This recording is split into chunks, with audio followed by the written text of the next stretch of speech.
اعوذ باللہ من الشیطان الرجیم بسم اللہ الرحمن الرحیم حسب معمول والدین کے حقوق اور اولاد کی ذمہ داریوں کے حوالے سے جس کے لکھاری ہیں مولانا ہارون معاویہ۔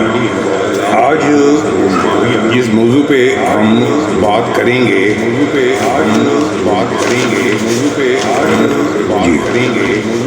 والدین کی آنکھوں کی ٹھنڈک بن جائیے، والدین کی آنکھوں کی ٹھنڈک بن جائیے، آپ اپنے والدین کی آنکھوں کی ٹھنڈک بن سکتے ہیں۔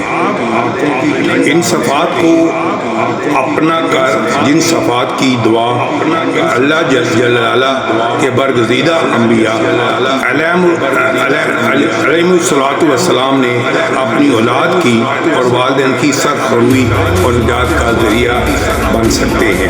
جب اولاد نیک ہو تو اولاد باقی اپنے والدین کے لیے آنکھوں کی ٹھنڈک ہوتی ہے، اور ایسی اولاد کے لیے خود بخود والدین کے دل سے دعائیں نکلتی ہیں، اور یہ چیز دونوں کے لیے دنیا و آخرت کی بہت بڑی نعمت ہے۔ یہ نعمت آپ کو بھی حاصل ہو جائے، اس کے لیے آپ سچے جذبے اور لگن کے ساتھ اگر ان باتوں پر عمل کریں تو انشاءاللہ عزیز اللہ تعالیٰ ہم کو بھی اس نعمت سے نوازیں گے۔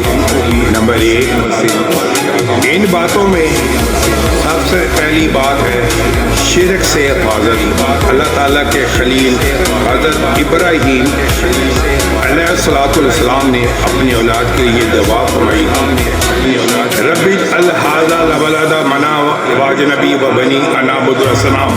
اے پروردگار، اس شہر کو امن والا بنا دے اور مجھے اور میری اولاد کو بت پرستی سے بنا دے۔ والا سورہ ابراہیم۔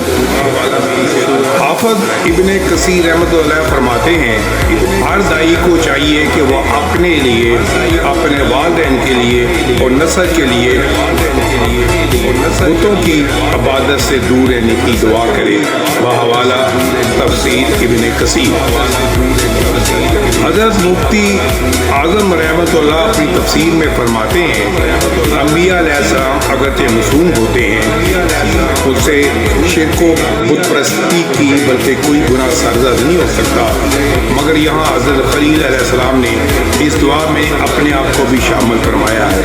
اس کی وجہ یا تو یہ ہے کہ طبی خوف کے اثر سے انبیاء علیہ الصلوۃ والسلام کی ہر وقت اپنے کو خطرے میں محسوس کرتے رہتے ہیں، یا کہ اصلی مقصود اپنی اولاد کو شرکت و بت پرستی سے خطرے میں محسوس کرتے رہتے ہیں، یا یہ کہ اصل مقصود اپنی اولاد کو شرک و بت پرستی بچانے کی دعا کرنا تھا۔ اولاد کو اس کی اہمیت سمجھانے کے لیے اپنے آپ کو بھی شامل دعا فرمایا۔ بحوالہ معرف القرآن جلد 5۔ حضرت ابراہیم علیہ السلام نے یہ دعا اپنی اولاد کے لیے فرمائی، اے اللہ میری اور میری اولاد کی شرک سے حفاظت فرما، کیونکہ شرک ایسی چیز ہے کہ انسان کی گمراہی میں ڈال کر ہارنے کی اور بھلائی سے محروم کر دیتی ہے۔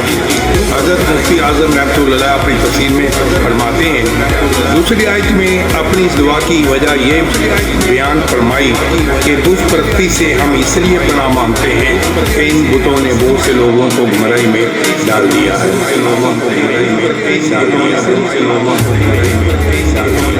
یہ اس لیے فرمایا کہ حضرت ابراہیم علیہ السلام اپنے والد اور قوم کا تجربہ کر چکے تھے کہ بت پرستی کی رسم نے ان کو خیر و صلاح سے محروم کر دیا۔ بحوالہ معرف القرآن جلد 5۔ مذکورہ بالا آیت کی توسیع سے یہ بات معلوم ہوئی کہ شرک انسان کو ہر خیر و بلائی سے محروم کر دیتا ہے۔